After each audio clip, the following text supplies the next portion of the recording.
Hallelujah. प्रभु यीशु मसीह में मेरे सब बहन भाइयों को जय मसीह की। आप सबका स्वागत है यहोवा शालोम टीवी यूट्यूब चैनल पर। आज हम परमेश्वर के पवित्र वचन को मेरी भविष्यवाणियों की पुस्तक में से पढ़ेंगे, जो कि परमेश्वर के दास प्रेरित अंकुर यूसुफ नरूला जी के द्वारा लिखे गए हैं।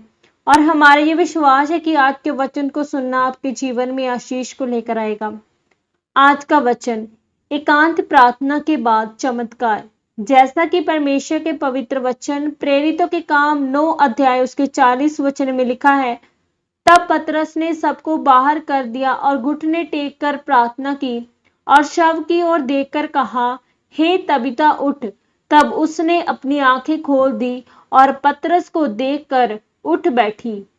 मेरे प्रियो, जब हम बाइबल में इस वचन के बारे में पढ़ते हैं तो लिखा है कि याफा में तबीता अर्थात दोरकास नामक एक विश्वासिनी रहती थी। वह बहुतेरे भले भले काम और दान किया करती थी। उन्हीं दिनों में वह बीमार होकर मर गई। उन्होंने उसे नहलाकर अटारी पर रख दिया। जब चेरों ने सुना कि पतरस लुद्दा और याफा के निकट ही है, तो वे पतरस को विनती करके वहां ले आए।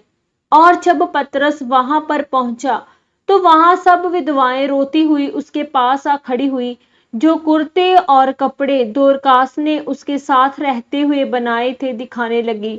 और जब पतरस अंदर गया तो उसने देखा कि वह तब तक उसे जीवित नहीं कर सकता जब तक वह रोने वाले बाहर नहीं जाते, क्योंकि पतरस नहीं चाहता था कि कोई उसे उसके ध्यान से भटकाकर उसके विश्वास को कम करे। क्योंकि बाइबल कहती है कि परंतु जब तू प्रार्थना करे तू अपनी कोठरी में जा और द्वार बंद करके अपने पिता से जो गुप्त में देखता है तुझे प्रतिफल देगा।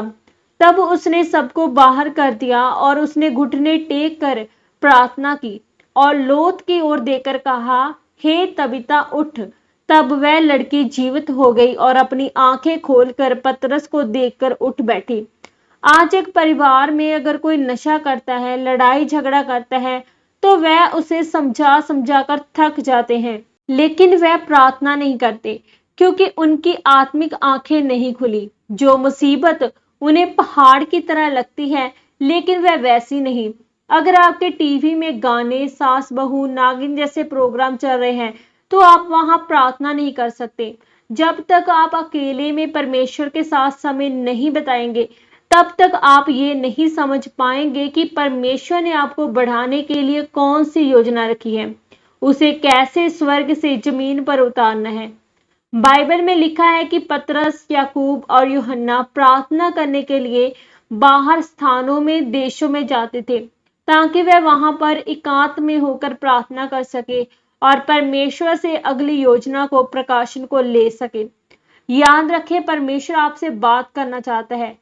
वह ऐसे स्थानों में लेकर जाना चाहता है जो आपने कभी कल्पना नहीं की, लेकिन उसके लिए आपको परमेश्वर की उपस्थिति में बैठना होगा।